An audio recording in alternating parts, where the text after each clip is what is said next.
Muy bien, buenas tardes a todos. Bienvenidos nuevamente a esta sesión virtual. El día de hoy vamos a tocar un tema tal vez que no vemos con tanta frecuencia en los servicios hospitalarios como otras patologías que hemos revisado anteriormente, pero que si no se detecta a tiempo, si no se trata adecuadamente desde el inicio, pues sí puede dejar varias complicaciones al paciente y obviamente lo peor que puede pasar es que fallezca él mismo. Entonces, si bien es una patología que tal vez no vamos a ver todos los días, es algo que sí tenemos que tener en mente para que cuando la veamos podamos actuar correctamente y hacer todo de la manera ideal. Entonces, vamos a dar paso a la clase de meningitis y absceso cerebral. Adelante.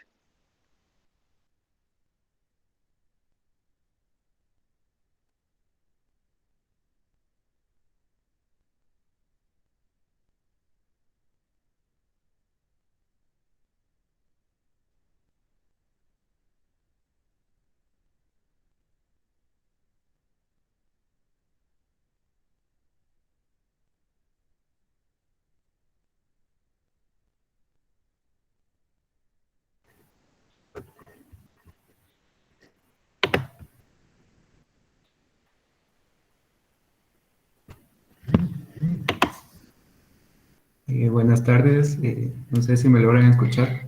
Sí, Jorge. Sí, se escucha, doctor, adelante. Gracias. Buenas tardes, doctores. Buenas tardes, compañeros.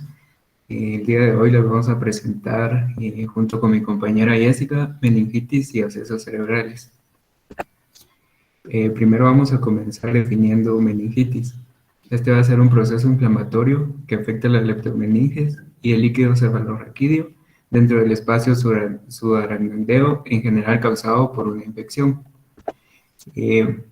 Para ubicarnos más o menos en dónde vamos a tener el proceso inflamatorio, dice que va a ser en las leptomeninges. Estas van a ser profundas a la dura madre, tienen un papel que van a aportar vasos sanguíneos y van a albergar el líquido cefalorraquídeo. Las leptomeninges van a estar conformadas por las aracnoides y la pia madre, como podemos ver en la imagen, que la aracnoides va a ser la hoja externa, y esta va a estar anclada junto a la dura madre, que va a tener casi su trayecto, su misma forma y su trayecto. En la pia madre va a ser la hoja interna, que esta va a estar adherida a la superficie del encéfalo, a la médula espinal, y es la capa más fina de las meninges. En medio, aquí se va a concentrar el líquido cefalorraquídeo. A continuación les voy a hablar acerca de los tipos de meningitis que vamos a encontrar: las meningitis bacterianas agudas, las meningitis viral aguda y las meningitis subaguda.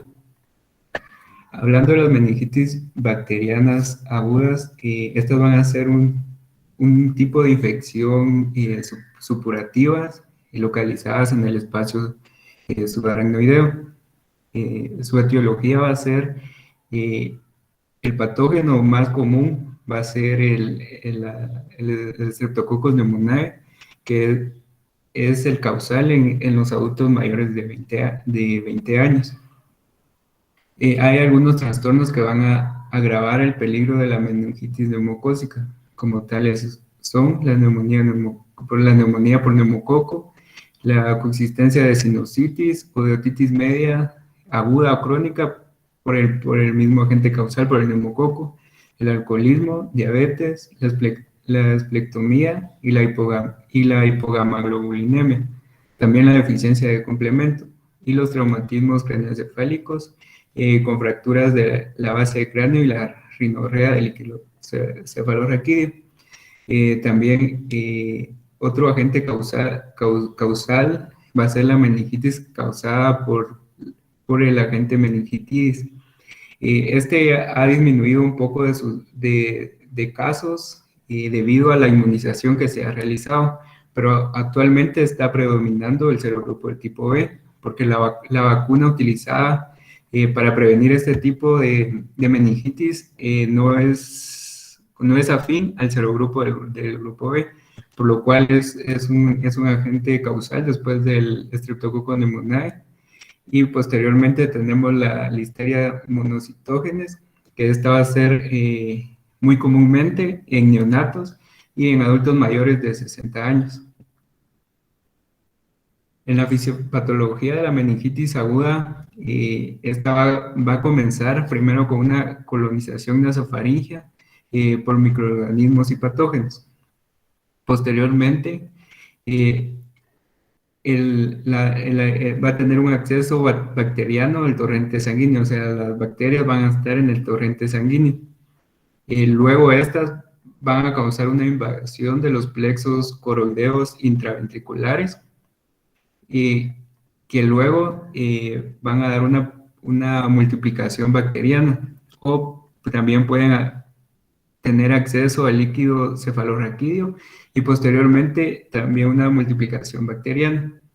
Esta multiplicación bacteriana nos puede tener dos complicaciones, como una bacteremia o una reacción inmunitaria. Si seguimos aquí en el lado de la bacteremia, posteriormente nos puede producir la producción de aminoácidos excitadores de especies reactivas de oxígeno y nitrógeno, radicales de oxígeno libre, óxido nítrico y peroxinitritos. Luego nos va a causar el daño y muerte cerebral. También la bacteremia nos puede inducir a una desgranulación de neutrófilos, por lo que nos puede causar una liberación de metabolitos tóxicos y posteriormente daño y muerte cerebral o edema citotóxico. Este edema citotóxico nos va a causar sería en los peores de los casos una complicación del aumento de la presión intracraneal y lo que va a inducir a un coma y muerte. Y posteriormente, si tenemos una reacción inmunitaria, tratamos con antibióticos, como más adelante les voy a explicar, vamos a obtener una lisis bacteriana. Esta lisis bacteriana posteriormente va a causar una liberación de componentes de la pared celular, como lo son moléculas de lipopolisacáridos, ácidos tritóicos, peptidoglucanos y en el espacio subaracnoideo. También nos va a causar una inflamación meningia. Esta inflamación meningia va a producir que se liberen citocinas y quimiosinas inflamatorias, como lo son el factor necrótico tumoral alfa y la interleucina 1. Estas nos van a causar también el aumento de la concentración de proteínas y de leucocitos en el líquido cefalorraquídeo, y también nos van a aumentar la permeabilidad de la barrera hematoencefálica, por lo que nos puede producir otra complicación como lo es el edema vasogénico, que posteriormente va a aumentar la presión intracraneal y nos va a inducir a coma y muerte. Posteriormente, este aumento de la concentración de proteínas y de leucocitos en el líquido cefalorraquídeo va a causar un exudado en el espacio subaracnoideo, que tenemos las siguientes complicaciones, que va a ser la disminución de la capacidad de resorción de las granulaciones aracnoideas en los senos durables y la obstrucción del flujo de líquido cefalorraquídeo a través del sistema ventricular. Esta nos puede causar hidrocefalia y obstrucción comunicante o edema intersticial, que también nos va a causar el aumento de la presión intracraneal, producir coma y en los peores de los casos la muerte. También nos vamos al otro lado del exudado en el espacio subaracnoideo, que son agotamientos de grandes arterias de la base del encéfalo debido a la presión. Esto nos va a provocar isquemia e infarto, o la obstrucción de ramas de las arterias cerebral media, y la trombosis de grandes senos venosos que se encuentran en el cerebro.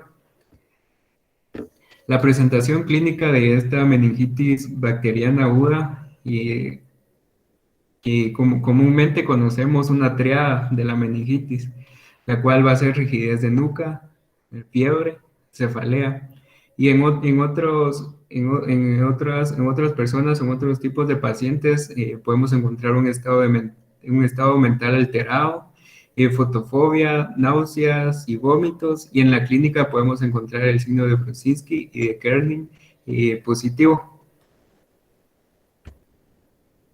El diagnóstico para la meningitis bacteriana aguda, al inicio que nosotros estemos sospechando de que estamos enfrente de un paciente con una meningitis, primero se le realiza un hemocultivo o extraerle sangre al paciente para posteriormente estudiarlo, pero el más común sería el estudio de líquido cefalorraquídeo, que aquí a la par tenemos cómo lo vamos a encontrar en una persona con meningitis bacteriana. Vamos a encontrar una presión de abertura mayor a 180 milímetros de agua.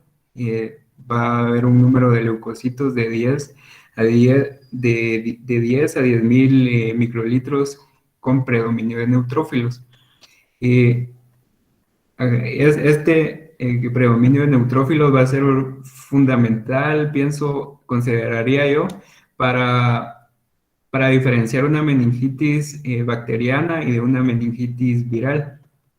También podemos encontrar el número de eritrocitos ausentes en una punción no traumática.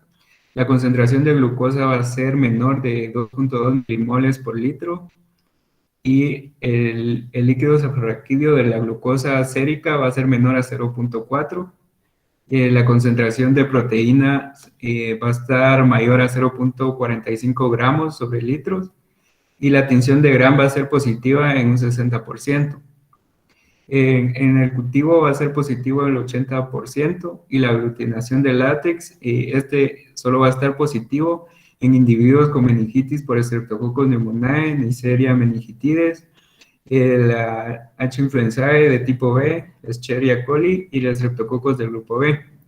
El listado de límulos, el resultado va a ser positivo en casos que sea de una meningitis por gram negativos. Y la PCR, esta nos va a detectar el ADN bacteriano, o sea, de la bacteria causante de la meningitis. También nos vamos a apoyar de estudios por imágenes, como lo son las tomografías y las resonancias magnéticas. En los diagnósticos diferenciales podemos tener muy en cuenta algunas de las siguientes patologías que se parecen, que son muy comunes a la meningitis bacteriana, como son las meningoencefalitis virales y la rickettsiosis. La meningoencefalitis viral, esta va a ser muy común porque casi se van a repetir los mismos síntomas de la meningitis bacteriana, como lo son cefalea, artralgias y entre otras. En el caso de rickettsiosis, esos también nos van a producir casi los mismos síntomas que nos tiende a confundir. También como nos puede producir aquí este exantema, que es causado por la picadura de una garrapata, pero también nos puede llevar a confundir de una meningitis como de la rickettsiosis. En el tratamiento para este tipo de meningitis bacteriana, al principio que nosotros estemos sospechando de una meningitis, que el paciente vaya entrando a a un hospital, se debería de tratar con antibiótico empíricamente durante los primeros 60 minutos, en lo que ya posteriormente le realizamos estudios y ya tener un cuadro específico sobre qué agente causal qué agente causal esté provocando la meningitis. En los tratamientos de antibióticos empíricamente, podemos ver aquí en la tabla que para recién nacidos menores a un mes de vida se empieza con ampicilina más cefotaxima. Para lactantes de 1 mes a 3 meses, ampicilina más cefotaxima o ceftriaxona. Y para niños inmunocompetentes mayores de 3 meses de vida y adultos menores de 55 años, se inicia con cefotaxima y ceftriaxona más vancomicina. En los adultos mayores de 55 años y adultos de cualquier edad con factores de alcoholismo o enfermedades debilitantes, sería la ampicilina, más cefotaxima o ceftriaxona y la vancomicina. Para la meningitis de origen nosocomial o meningitis por traumatismos o después de una cirugía neurológica, esta sería la ampicilina, más la ceftazidina, más la vancomicina. Abajo o en el libro de texto también podemos encontrar las dosis adecuadas y el intervalo de tiempo para cada antibiótico. Pues conjuntamente con este esquema que se le da al paciente al inicio de la meningitis, también se debería iniciar con dexametasona. Esto es debido como les expliqué en la fisiopatología de la meningitis, esta libera agentes inflamatorios. Entonces esto ayuda a que los agentes, a que disminuyan los agentes inflamatorios y pueda tener para que disminuyan los agentes inflamatorios y pueda tener una buena permeabilidad en el líquido cefalorraquídeo. También ya al tener concreto el agente causal de la meningitis, tenemos aquí en esta tabla los antibióticos utilizados para una Neisseria meningitidis sensible a penicilina. Solo, doctor. Sí. Mire, en relación al uso de esteroides en meningitis, la intención principal es reducir la posibilidad de que los pacientes tengan complicaciones o secuelas de la meningitis, sobre todo a nivel de daño en el nervio auditivo y también que tengan alguna otra complicación, sobre todo cierta predisposición a padecer de trastornos convulsivos. Esto es particularmente cierto en pacientes que tienen meningitis tuberculosa, que son adultos, o en pacientes pediátricos que tienen meningitis por el tipo de germen que es frecuente en ellos. Entonces, para eso es principalmente que usamos esteroides en este contexto. Y los esteroides para meningitis tampoco los usamos por periodos muy prolongados de tiempo. Lo más que usamos son unos 5 o 7 días cuando mucho, y luego ya pues el paciente no se va a ver beneficiado por continuar demasiado tiempo con el esteroide. Solo para aclarar ese punto. Sigamos, doctor, adelante. Gracias, doctor. Gracias por el aporte. Sí, continuando con los tratamientos antibióticos, ya teniendo el agente causal de la meningitis, como en el caso de Neisseria meningitidis, sensible a penicilina, el antibiótico utilizado es penicilina G o ampicilina. En el Streptococcus pneumoniae, también los sensibles a penicilina, vamos a utilizar penicilina G, y con sensibilidad intermedia a penicilina, la ceftriaxona o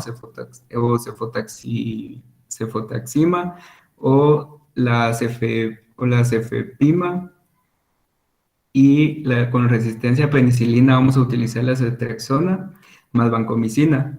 En los bacilos gram negativos, en este caso exceptuando las especies de pseudomonas, vamos a utilizar la ceftriaxona o la cefotaxima. También en la Pseudomonas aeruginosa, que vamos a utilizar el antibiótico ceftazidima, la cefepima o meropenem. En las especies de estafilococos sensibles a meticilina se va a utilizar la nafcilina. Resistentes a meticilina sería la vancomicina, y la listeria monocitógenes, la ampicilina y la masgentamicina.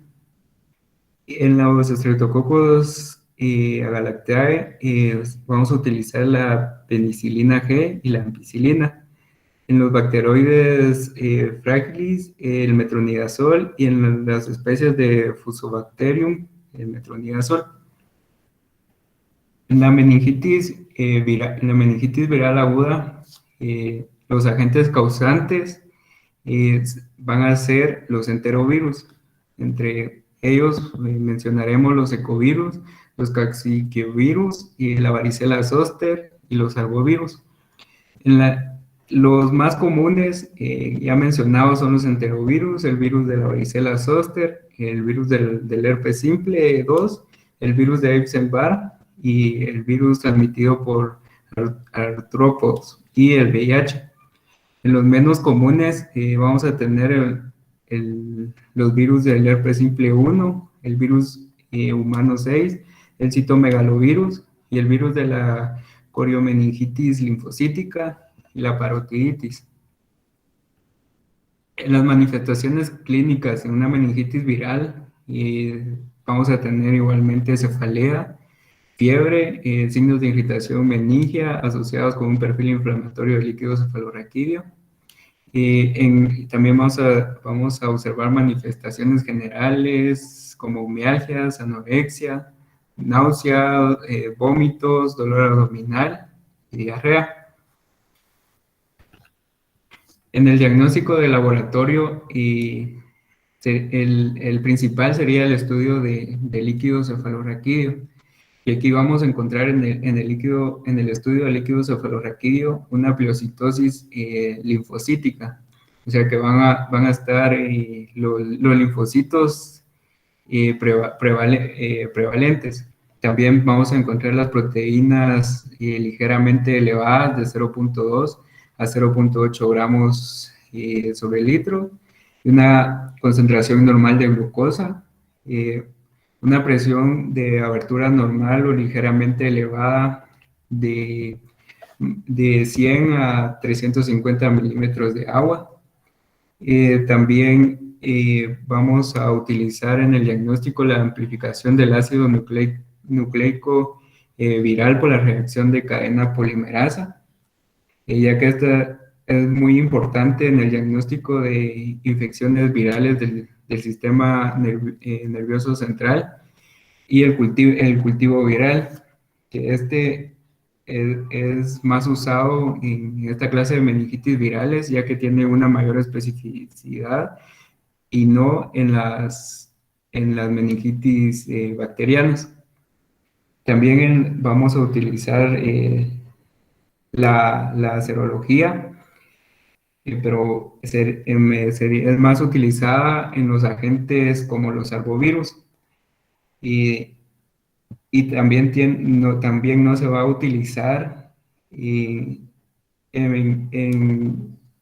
no se va a utilizar en patógenos como lo son el herpes simples ni el citomegalovirus. También podemos realizar estudios de laboratorio. Estos son como la biometría hemática completa con recuento diferencial, pruebas de función hepática y renal, también la proteína C reactiva, y podemos encontrar otros más. En el caso de la ayuda de imágenes, vamos a utilizarlos en pacientes que tengan un cuadro de meningitis con convulsiones o cuadros epilépticos. En los diagnósticos diferenciales vamos a encontrar patologías comúnmente relacionadas, como lo es una meningitis no tratada, una meningitis bacteriana no tratada adecuadamente. También etapas tempranas de una meningitis causada por hongos, como los son micobacterias, neurosífilis, en las cuales es común la pleocitosis con predominio de linfocitos. También la meningitis causada por micoplasma, listeria, brucela, coxiella, leptospira y rickettsia.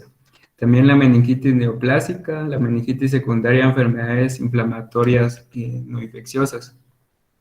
El tratamiento para la meningitis viral aguda, esta se puede iniciar tratándose con analgésicos, antipiréticos y antieméticos. En el caso de tener una meningitis causada por el virus del herpes simple 1 y 2, se iniciaría con el aciclovir, que es por vía intravenosa y por vía oral, que sería de 15 a 30 miligramos sobre kilogramo, y en la vía oral sería 800 miligramos por 5 días. También a esto se le pueden agregar los diferentes como el famciclovir y el valaciclovir. En el caso que tengamos a pacientes con una meningitis viral y una deficiencia de inmunidad humoral, en este caso sería pacientes con agamaglobulinemia ligada al cromosoma X. Se utiliza la gamaglobulina por vía intramuscular y la inmunoglobulina intravenosa. Las meningitis subagudas, su etiología en los microorganismos causales frecuentes están la Mycobacteria tuberculosis, el Cryptococcus neoformans, el Histoplasma capsulatum y el Coxoides immitis y la Treponema pallidum. Treponema pallidum, perdón. En las manifestaciones clínicas encontraremos la cefalea, rigidez de cuello, febrículas y letargias, anormalidades de los pares craneales y sudoración nocturna. En este caso, que vamos a encontrar anormalidades de los pares craneales y la sudoración nocturna, es muy comúnmente que estemos sospechando de una treponema pallidum. En el diagnóstico de laboratorio, igualmente sería por el análisis del líquido cefalorraquídeo, que en este caso encontraremos una mayor presión de abertura, una pleocitosis a base de linfocitos de 10 a 15 células por microlitros. Tenemos una concentración de proteínas en el intervalo de 1 a 5 gramos por litro y menor concentración de glucosa en un intervalo de 1.1 a 2.2 milimoles por litro. Y en el caso de una meningitis por Coxoide immitis, pueden haber eosinófilos en el líquido cefalorraquídeo. El tratamiento para la meningitis tuberculosa se inicia empíricamente con isoniazida, rifampicina, piracinamida y el etambutol. Al ya tener un diagnóstico certero, el etambutol se va desescalando poco a poco y ya solo se queda con los fármacos mencionados como isoniazida y rifampicina. En una Cryptococcus neoformans, se va a utilizar la anfotericina B, liposomal y el complejo lipídico, flucitocina y fluconazol. En el Histoplasma capsulatum también se inicia con anfotericina B y con itraconazol. En el Coxoides immitis, el fluconazol y la anfotericina B. En el cuadro de una meningitis sifílica, se inicia con penicilina G acuosa. Otro criterio también sería la penicilina G benzatínica y la penicilina penicilina G más 500 miligramos de probenicid. Y a continuación dejo a mi Antes de que compañera. continúen con absceso cerebral, son un par de puntos. Con respecto a la meningitis bacteriana, como bien lo mencionaron, dependiendo de la edad, pues hay que pensar en ciertas bacterias, pero Streptococcus pneumoniae siempre va a ser la principal en todos los rangos de edad. O sea, no importa si son niños, no importa si son ancianos, no importa si tienen algún otro antecedente. Los pacientes de Streptococcus pneumoniae siempre va a ser la principal y la primera que nosotros debemos pensar. Ya, si no es esto, pues sí, ya nos vamos por estas bacterias que de acuerdo al grupo etario, de acuerdo a las comorbilidades, eh, ya son más comunes, ¿verdad? Pero recuerden que el Streptococcus pneumoniae en todas las edades va a ser siempre la principal. Algo que mencionaron también muy importante es que el antibiótico debe darse en la primera hora. Entonces, por eso nuestra sospecha clínica tiene que ser muy alta. Cuando el paciente es inmunocompetente es un poquito más fácil porque va a tener más síntomas, por así decirlo, ¿verdad? Cuando el paciente tiene un inmunocompromiso, sea por cualquier motivo, a veces los síntomas no son tan floridos o nos hacen pensar en otras patologías, lo que puede a veces enlentecer un poco el diagnóstico, ¿verdad? Entonces, como les digo, siempre tenemos que tener una alta sospecha con lo que han mencionado los compañeros para, cuando nos topemos con esto, pues iniciar el tratamiento temprano. Antes de hacer una punción lumbar, ¿cómo se llama? Por el riesgo que tiene esta patología de causar edema cerebral, ¿verdad? Idealmente deberíamos de realizar un estudio de imagen, ¿verdad? Una tomografía, que sería lo más accesible en el hospital, porque obviamente unos rayos X ni un ultrasonido aquí nos van a servir de nada, ¿verdad? Sino una tomografía cerebral para ver que este paciente no tenga edema cerebral y poder hacerle la punción lumbar y pues todos los estudios necesarios.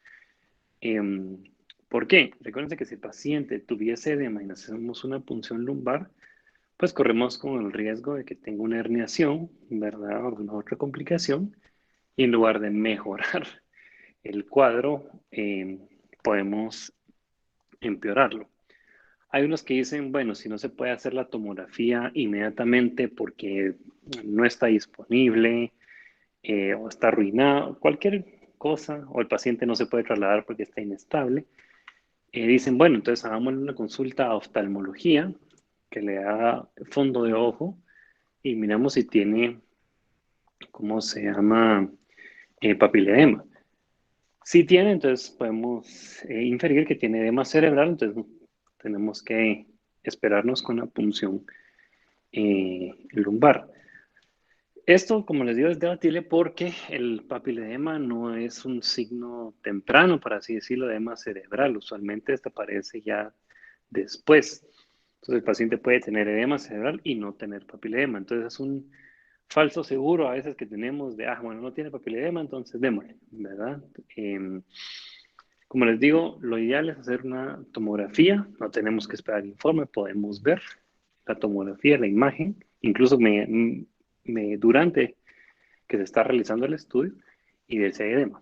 Si hay edema, ¿cómo se llama? A veces neurología, neurocirugía puede decir, bueno, colóquenle medidas antiedema cerebral y, ¿cómo se llama? Pónganlas ahorita y hagan la PL o denle 24 horas de medidas y después le hacen la punción lumbar. Independientemente de que, digamos, si nos decidimos esperar, porque el edema es muy, ¿cómo se llama? Importante y si tenemos mucho riesgo de hacer alguna complicación, eso no quiere decir que entonces vamos a esperar a hacer la punción lumbar para iniciar el antibiótico. No. Igual inícienlo, ¿verdad? Aunque hagan la punción lumbar después y aunque por el antibiótico iniciado puede ser que los resultados de punción lumbar no van a ser tan exactos, pero igual no importa. Ya si al final se determina que la alteración neurológica o la patología del paciente era otra cosa que no es meningitis, pues les quitan el antibiótico y ya, ¿verdad? Pero no nos podemos esperar, ¿verdad? Así como, bueno, vamos a esperar entonces para poder hacer la punción lumbar y después hacer los antibióticos. En este caso, no, ¿verdad? Si se puede hacer una vez, pues obviamente se hace una vez, que es un proceso relativamente sencillo, ya con práctica, obviamente. Le hacen la punción lumbar, toman los cultivos y las muestras que necesiten y de una vez el antibiótico va para adentro, ¿verdad? Entonces, son algunas consideraciones que hay que tener. Las meningitis virales son un poquito más complicadas, ¿verdad? Porque necesitan un estudio de PCR ya un poco más específico, ¿verdad? Y ya también de que quien esté viendo al paciente ya, bueno, esto más me parece que hace algo viral y no bacteriano, igual se les deja el antibiótico y el antiviral, ¿verdad? A la espera de los resultados, ¿verdad? Que usualmente se combinan los dos, porque obviamente es mucho más común la meningitis bacteriana que la meningitis viral, ¿verdad? Entonces nos van a dar el lujo de, yo creo que es viral solo antiviral, no. Dejen los dos y así se confirma que es viral, le quitan el antibiótico y ya, ¿verdad? Entonces no se compliquen o no se arriesguen, por así decirlo, si esto se puede hacer fácilmente. Y en especial con la meningitis tuberculosa, este es usualmente un proceso que no sea tan agudo, que se toma su tiempo, que da síntomas tal vez no tan de alteración de la conciencia, o de ¿cómo se llama? O de la conducta así, pues rápidamente, sino es algo que progresa, que va acompañado de pérdida de la memoria, pérdida de realizar actividades cotidianas, pues sí, fiebre, pero o sea, es un proceso largo, no es algo que, ¿cómo se llama?, sea agudo. Entonces, si tienen historia de la enfermedad, que el paciente lleva así un mes o 3 semanas, entonces dicen, ok, Tomás va subagudo más por esa vía, no tanto agudo porque se hubiera complicado mucho antes, ¿verdad? Sobre todo en pacientes con VIH, este proceso es tardado, en lo que se instaura y como el poco sistema inmune que queda viable logra dar algún síntoma, entonces no es tan rápido como en las meningitis bacterianas o virales agudas, ¿verdad? Obviamente en pacientes con VIH hay que pensar un montón de infecciones oportunistas, ¿verdad? Como criptococosis, cosas así que ya pueden afectar igual de igual manera, pero que en el contexto de VIH pues ya es una situación distinta porque tenemos que ver ya dos enfermedades y no solo una, ¿verdad? Entonces, como les digo, meningitis, trátenlo rápido, ya si se descarta después esta patología, pues quitan antibióticos, quitan antiviral, lo que sea, pero inicienlos. Nada cuesta iniciarlos, nada cuesta estar 1 o 2 días con esto, y si al final no es, pues lo quitan y ya. Y si sí es, pues entonces lo hicieron todo bien y ya solo continúan el tratamiento a la espera de los cultivos para ver si hay alguna modificación que hacer. El tratamiento empírico que mostraron, pues sí, está bien, ¿verdad? Eso es lo que sea. Recordemos que en Guatemala pues no hay resistencia a penicilina, entonces es una opción. Todavía nosotros no usamos penicilina, obviamente, tal vez en sífilis, pero de ahí usualmente ceftriaxona es la de elección, ¿verdad? Y ahí vamos pues para arriba, dependiendo de qué resultados vayamos obteniendo. Muy bien, entonces ya terminamos con la parte de meningitis. Ahorita continuamos con absceso cerebral.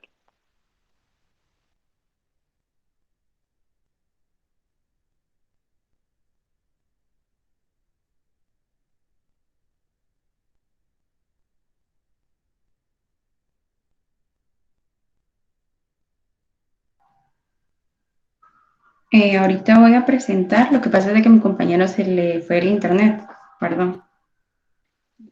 Está bien, Jessica.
Mientras que activa nuevamente la presentación, además de lo que el doctor ha mencionado, sí es importante recordar que ante la sospecha clínica el tratamiento debe instaurarse en un periodo de tiempo no mayor a 60 minutos. Esto determina en muchas ocasiones la posibilidad de que el paciente tenga complicaciones tanto de mortalidad como de pues, secuelas que puedan quedar como resultado del proceso infeccioso. La cobertura antibiótica, de hecho, se elige de acuerdo al perfil epidemiológico del contexto clínico del paciente, procurando tomar en cuenta todos los aspectos que tienen que ver con el riesgo de que el paciente haya desarrollado la meningitis. Por ejemplo, en dónde la adquirió, cuál fue el mecanismo de invasión, si fue sometido a cirugías o no, si está hospitalizado, si fue nosocomial. Y de acuerdo a eso uno elige qué antibiótico o qué espectro de antibióticos quiere utilizar. Cuando vamos a confirmar el diagnóstico es sumamente importante el obtener una muestra de líquido cefalorraquídeo, no solo para analizarla, sino también para cultivarla y procurar aislar ahí el microorganismo que pueda estar involucrado. Y de hecho, ya en la actualidad esta es una de las pocas indicaciones para continuar realizando este procedimiento diagnóstico. Y deben conocer bien cuáles son las características de un líquido cefalorraquídeo normal y de uno patológico, y el tipo de alteración que va a sugerir una infección bacteriana o viral o incluso una infiltración neoplástica a nivel de líquido cefalorraquídeo. Y pues conocer también, estar familiarizado con los métodos diagnósticos que ya el doctor ha mencionado. No sé si ya estamos listos por ahí. No, la verdad estoy teniendo problemas para compartir y mi compañero se quedó sin internet. Entonces, denme unos minutos, ahorita voy a tratar de arreglarlo. Ok.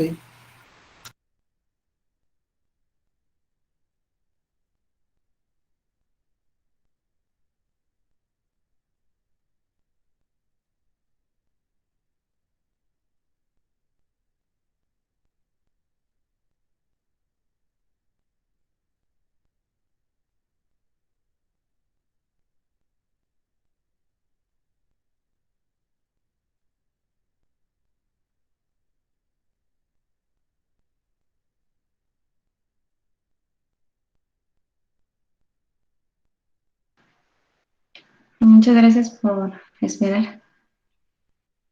¿Me escuchan? Sí, adelante, doctora, adelante. Perdón.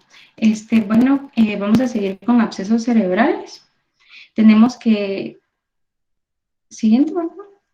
Tenemos que es una infección supurativa y focal dentro del parénquima encefálico que está rodeada típicamente por una cápsula vascularizada.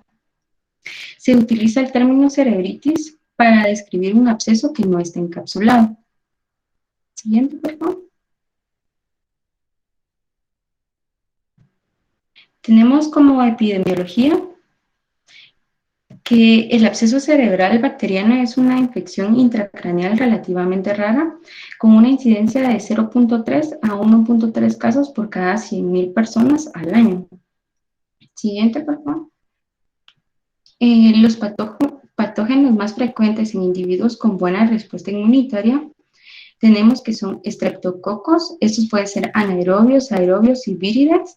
En este caso, los víridas producen el 40% de las infecciones.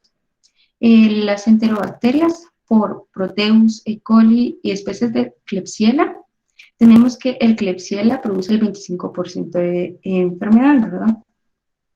Los anaerobios, tenemos Bacteroides y Fusobacterium. La Fusobacterium produce el 30%. Los estafilococos producen un 10% de patología. También tenemos a los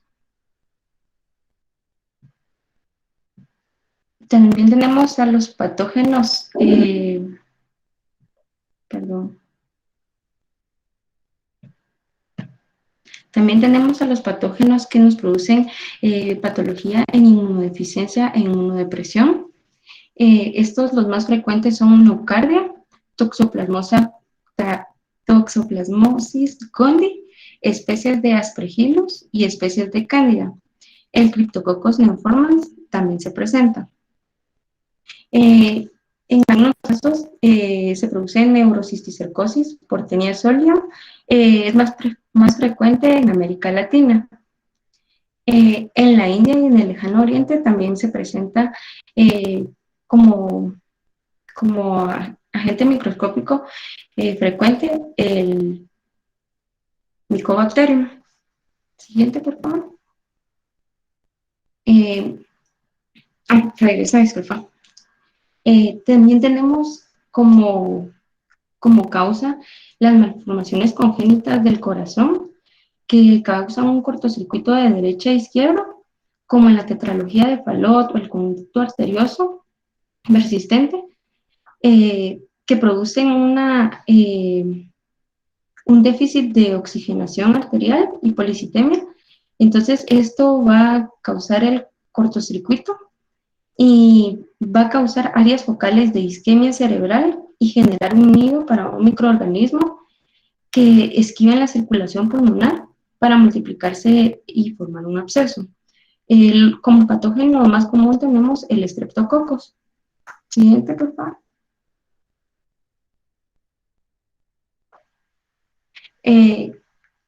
La etiología, tenemos cuatro más frecuentes, que sería como número 1, propagación directa desde un foco de infección craneal continuo, como la sinusitis paranasal, otitis media, mastoiditis o infección dental. Como segunda opción tenemos después de un traumatismo craneal o una intervención neuroquirúrgica. La tercera puede ser resultado de la diseminación hematógena desde un foco infeccioso distante. Y como cuarto tenemos que un 25% no se encuentra algún foco primario de infección de absceso cerebral. Este recibe el nombre de criptógeno. Siguiente, por favor.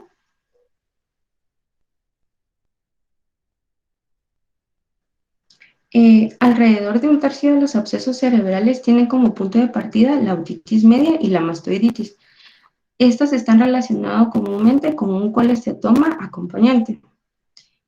Los abscesos otógenos predominan en el lóbulo temporal con un 55 y un 75%, y el cerebelo con un 20 a 30%. Los microorganismos involucrados con mayor frecuencia son el Streptococcus, especies de bacteroides, pseudomonas, aemófilos y enterobacterias. Y los abscesos que resultan de una propagación directa de la infección desde los senos frontales, etmoidales o esfenoidales y los debidos a infecciones en piezas dentales, por lo común se localizan en los lóbulos frontales. Un 10% de los abscesos cerebrales están vinculados con sinusitis paranasal en varones jóvenes en el segundo y tercer decenio de la vida. Y los microorganismos que se encuentran frecuentemente en estos casos, el más frecuente es el Streptococcus migeri, pero también se encuentra en la aemófilos, bacteroides, pseudomonas y Staphylococcus aureus. Siguiente, por favor.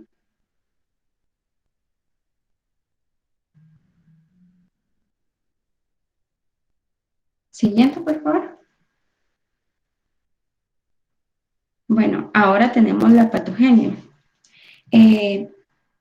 Tenemos que el resultado de modelos experimentales de formación de abscesos cerebrales sugieren que en la invasión bacteriana del parénquima encefálico se debe de tener la presencia de una isquemia, necrosis o hipoxia en el tejido encefálico, y que el parénquima cerebral intacto es relativamente resistente a la infección.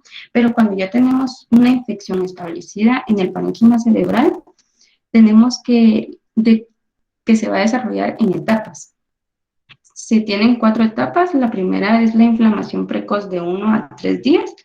En esta vamos a presentar un edema intenso, hay infiltrado perivascular y células inflamatorias que rodean el núcleo central de la necrosis coagulante. En la etapa 2 tenemos una inflamación tardía que es del 4º al 9º día y se forma un pus, y el cual se va agrandando desde el centro. Este está rodeado de fibroblastos y macrófagos. En la tercera etapa tenemos una formación de cápsula que es de los 10 a los 13 días, y la cápsula es delgada y se presenta edema. La cuarta etapa es la formación tardía de la cápsula, que son más de 14 días, y esta va a presentar un centro necrótico bien formado por la cápsula, el edema regresado, y se va a presentar astrogliositis. Bueno, en la presentación clínica, el cuadro clínico es el de una lesión patológica intracraneal en expansión y no en una enfermedad infecciosa. La evolución de los signos y síntomas es muy variable en horas, semanas o incluso meses, y esto va a depender del microorganismo y de la respuesta del individuo, ¿verdad?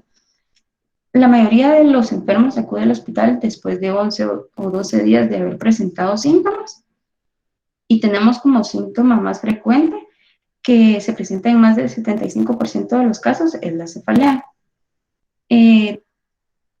Tenemos una tríada clásica, el cual va a ser cefalea, fiebre, déficit neurológico focal. El dolor de la cefalea va a tener la característica de ser un dolor sordo, constante del hemicráneo o generalizado. Este se va a tornar progresivamente más intenso y refractario al tratamiento. Un signo inicial en el 15 a 35% de los pacientes son las convulsiones.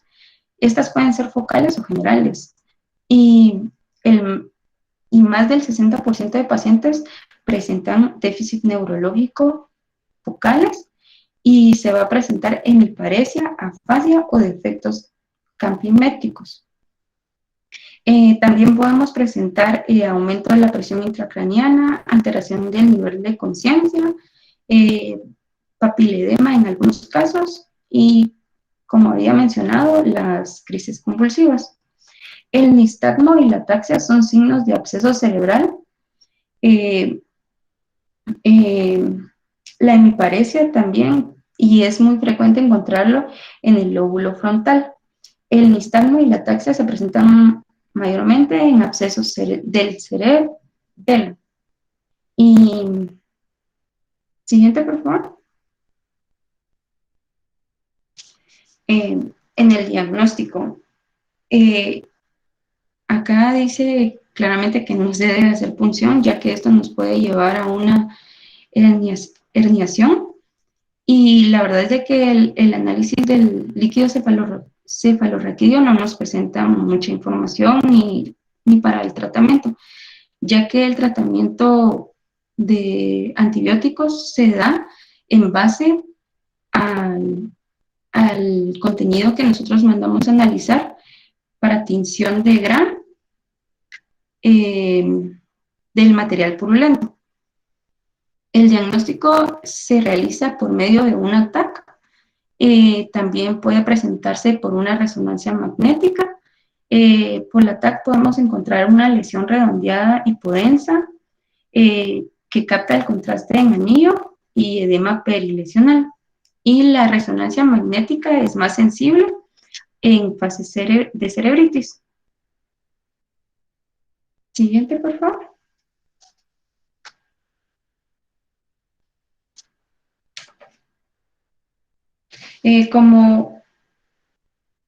Como tratamiento, como diagnósticos diferenciales, vamos a presentar en cuadros de cefalea, fiebre, signos neurológicos focales, actividad convulsiva.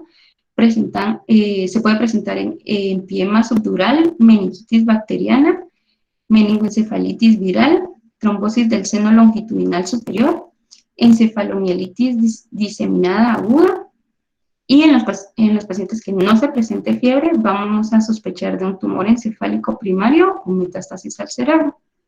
Siguiente, por favor.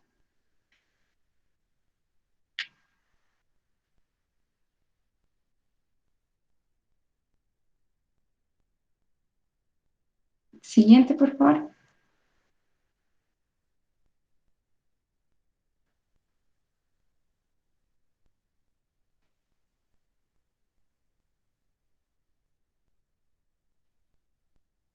Bueno, en tratamiento, El tratamiento óptimo va a ser antibióticos parenterales en dosis altas. Estos van a ser empíricos, ¿verdad? Ya que no tenemos, al momento de iniciar el tratamiento, no vamos a tener el microorganismo que lo causó, pero se debe de comenzar con el tratamiento para evitar que el paciente empeore. Se debe de realizar un drenaje neuroquirúrgico. El absceso cerebral por microorganismos de la comunidad e inmunocompetentes se dejan cefalosporinas de tercera o cuarta generación. Entre las opciones que podemos tener se encuentra cefataxima y ceftriaxona. La dosis de cefatoxima es de 12 gramos al día cada 4 horas y de la ceftriaxona es de 4 gramos al día cada 12 horas. También se debe de agregar metronidazol. Ese es de 1500 a 2000 miligramos al día cada 4 horas. La combinación de meropenem y vancomicina también funciona en las situaciones mencionadas, pero es más efectivo del anterior, ¿verdad? El tratamiento antibiótico puede modificarse según los resultados de la tinción de Gram y del cultivo obtenidos del absceso. El tratamiento médico solo no se considera adecuado para el absceso cerebral y debe conservarse para pacientes en los que no se les pueda aspirar ni drenar por medios quirúrgicos. También se puede considerar en pacientes que presentan abscesos menores a 2 a 3 centímetros o que no están encapsulados. Y para los enfermos cuyo estado general es muy delicado y que no lograrían como soportar el proceso quirúrgico. El tratamiento antibiótico debe cesarse como mínimo en 6 a 8 semanas en todos los pacientes. También tenemos que el tratamiento anticonvulsivo profiláctico se suspenderá en función al resultado del electroencefalograma. Si este es normal, se suspenderá lentamente el tratamiento anticonvulsivo. Tenemos que la cefataxima de 6 gramos al día cada 8 horas se utiliza para pseudomonas. Vancomicina también se utiliza de 45 a 60 miligramos por kilogramo día cada 6 a 12 horas para estafilococos. Estos medicamentos se utilizan para traumatismos craneoencefálicos penetrantes o en quienes se han realizado métodos neuroquirúrgicos. Siguiente, por favor.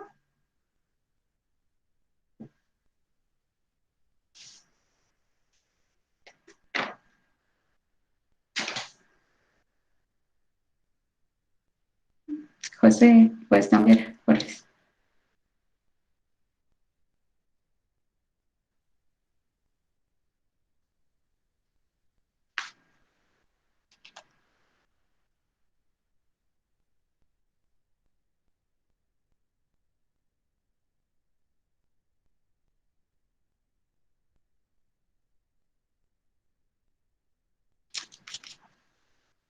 Sí, le fue otra vez el internet a mi compañero. Ok, mire, ¿por qué no hacemos algo? Concluyamos ahorita a capela, diría el otro, termínese la presentación y así concluimos con el tema de hoy. Y al final yo voy a dejar de grabar, pero el doctor Gerhard nos quiere compartir una situación que se dio hoy en el hospital. Así que concluyamos, doctora, y platicamos ahorita. Ok, está bien.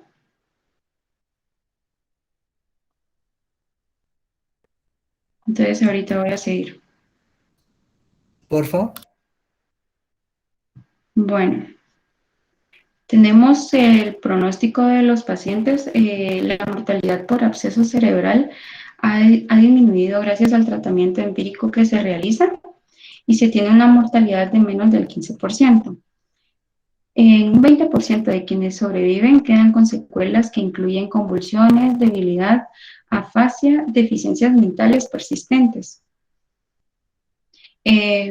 Ahora vamos a hablar sobre causas no bacterianas de lesiones focales infecciosas del sistema nervioso central, en las cuales vamos a presentar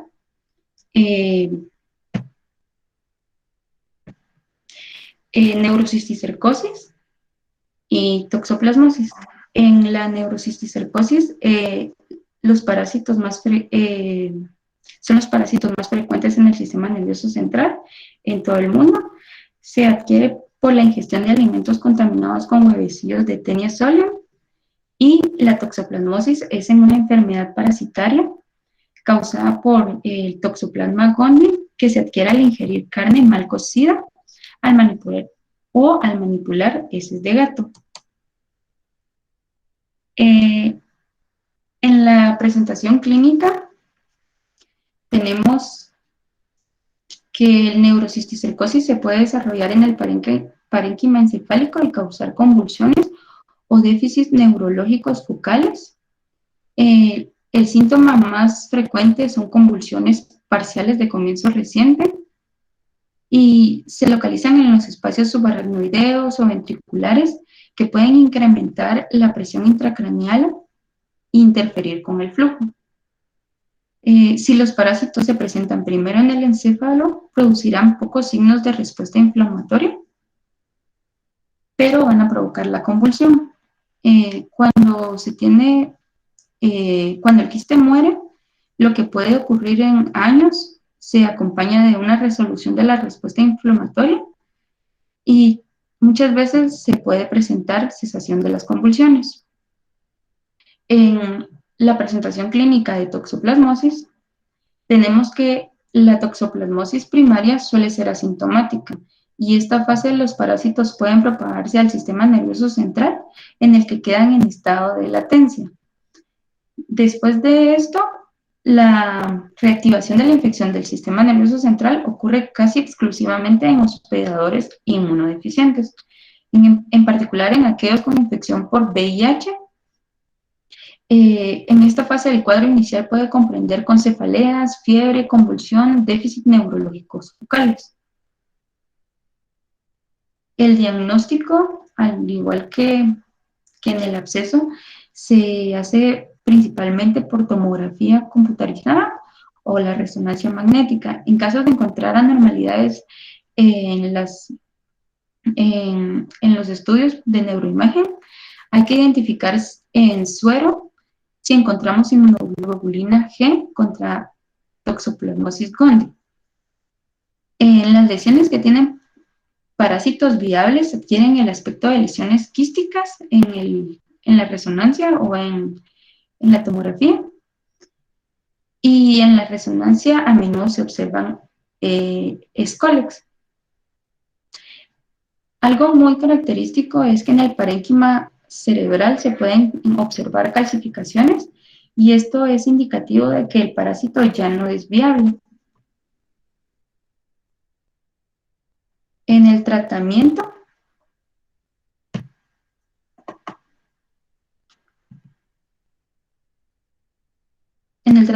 de neurocisticercosis tenemos anticonvulsivos, tenemos albendazol, praziquantel, prednisona y dexametasona. El albendazol, la dosis es de 15 miligramos por kilogramo de peso al día, esto en 2 fracciones, por 8 días. Y el praziquantel va a ser de 50 miligramos por kilogramo de peso al día por 15 días. Un solo ciclo de albendazol destruye menos del 85% de los quistes del parénquima, y un solo ciclo de praziquantel va a destruir menos del 75% de ellos. La dexametasona y la prednisona la vamos a utilizar para ayudar a reducir la respuesta inflamatoria del hospedador. Tenemos otro esquema para las personas que no toleran la En la toxoplasmosis tenemos dos tratamientos, que está la sulfatiazina, que esta se va a dar con una dosis de 1.5 a 2 gramos por vía oral, 4 veces al día. Y la pirimetamina, que son 100 miligramos hasta con una dosis de saturación, y posteriormente se debe seguir con una dosis de 75 a 100 miligramos por vía oral diariamente. A este tratamiento se le debe agregar ácido folínico, que se utiliza para evitar la anemia megaloblástica. cuando no se puede dar sulfadiazina, porque los pacientes no lo toleran, entonces se puede dar clindamicina y pirimetadina. También tenemos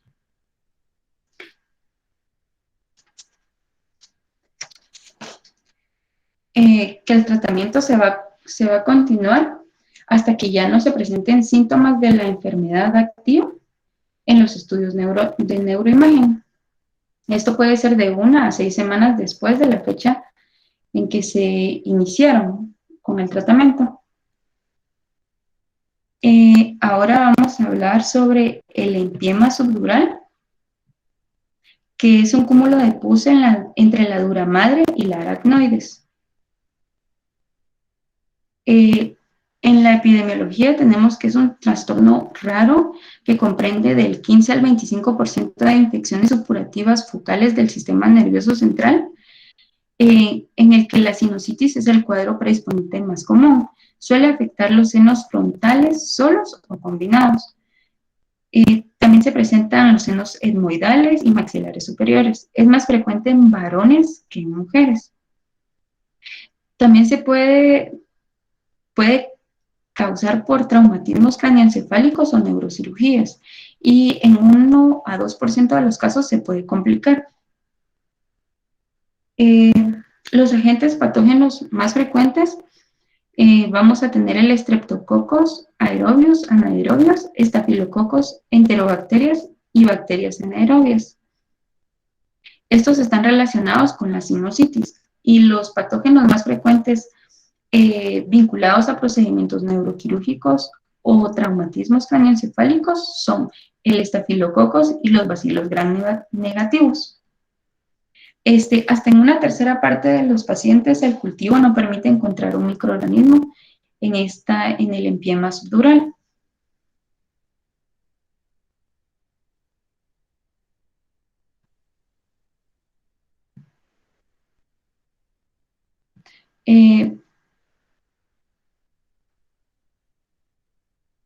En la fisiopatología tenemos que el empiema subdural está asociado a sinusitis y se produce como consecuencia de diseminación retrógrada de la infección de una tromboflebitis séptica de las venas mucosas que drenan los senos, o por propagación al cerebro por contigüidad de la infección de una osteomielitis de la pared posterior del seno frontal o de otros senos.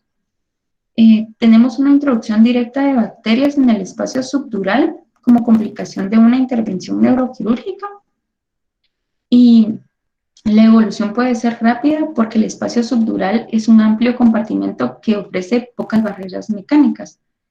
A menudo se asocia con otras infecciones intracraneales como el empiema epidural en un 40%, la tromboflebitis cortical en un 35% y la cerebritis o abscesos intracraneales en un 25%.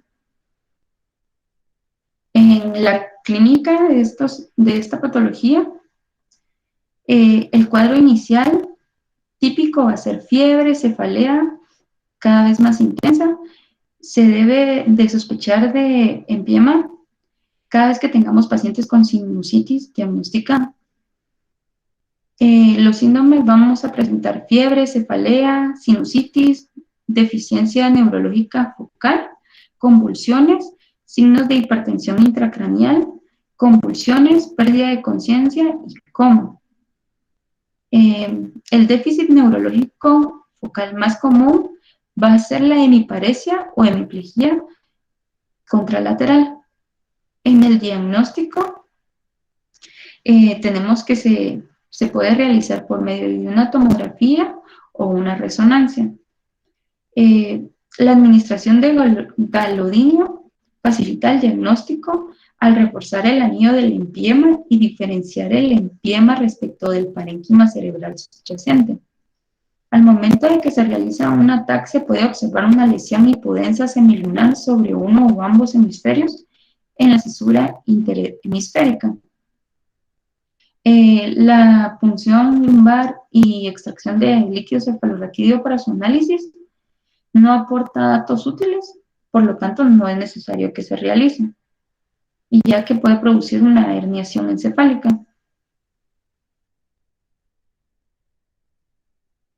El tratamiento, vamos a ver que esta patología es una urgencia médica y la evacuación neuroquirúrgica, ya sea mediante drenaje o a través de trépano o por craneotomía, es la medida terapéutica definitiva. Pero además de eso, se debe de dar tratamiento antibiótico empírico. Este va a ser con una cefalosporina de tercera generación, en el cual podemos dar cefatoxima o ceftriaxona. También se puede dar vancomicina y metronidazol. Las personas con empiema subdural nosocomial pueden mostrar infecciones por pseudomonas o estafilococos aureus resistente a meticilina, por lo que se les debe dar un carbapenémico. Podemos darle meropenem, y la vancomicina va a ser un medicamento que en el caso de que se dé, no necesitamos dar metronidazol. Ahora vamos a hablar sobre el absceso epidural craneal. Esta es una infección supurativa que se produce en el espacio virtual que separa la cara interna del cráneo y la dura madre.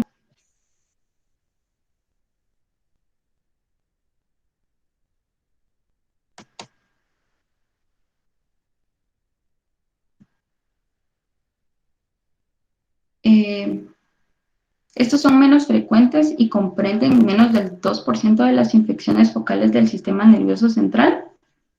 Ocurre como una complicación de una craneotomía o una fractura craneal compuesta, o como resultado de la propagación de una infección procedente de los senos frontales, oído medio, mastoides o de la órbita.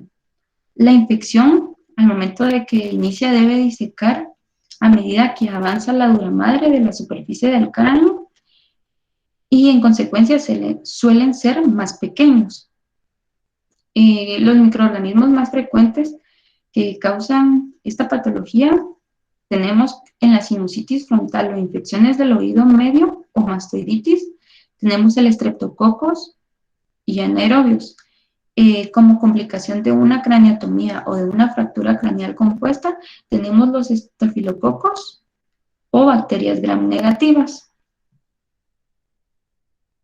Los síntomas que van a presentar estos pacientes son fiebre en un 60%, cefalea en un 40%, rigidez de la nuca en el 35% y convulsiones en un 10%. Los déficits focales son de un 5%. Y el diagnóstico se realiza por resonancia magnética o tomografía. El más sensible va a ser la resonancia y la TAC es menos sensible. En el tratamiento tenemos que el drenaje neuroquirúrgico debe ser inmediato, y los antibióticos que más se utilizan son los de tercera generación y el metronidazol, al igual que en los otros tratamientos. Vamos a poder utilizar cefatoxima con una dosis de 12 gramos al día cada 4 horas, la ceftriaxona 4 gramos al día cada 12 horas. También se va a incluir vancomicina en 45 a 60 miligramos por kilogramo al día cada 6 a 12 horas.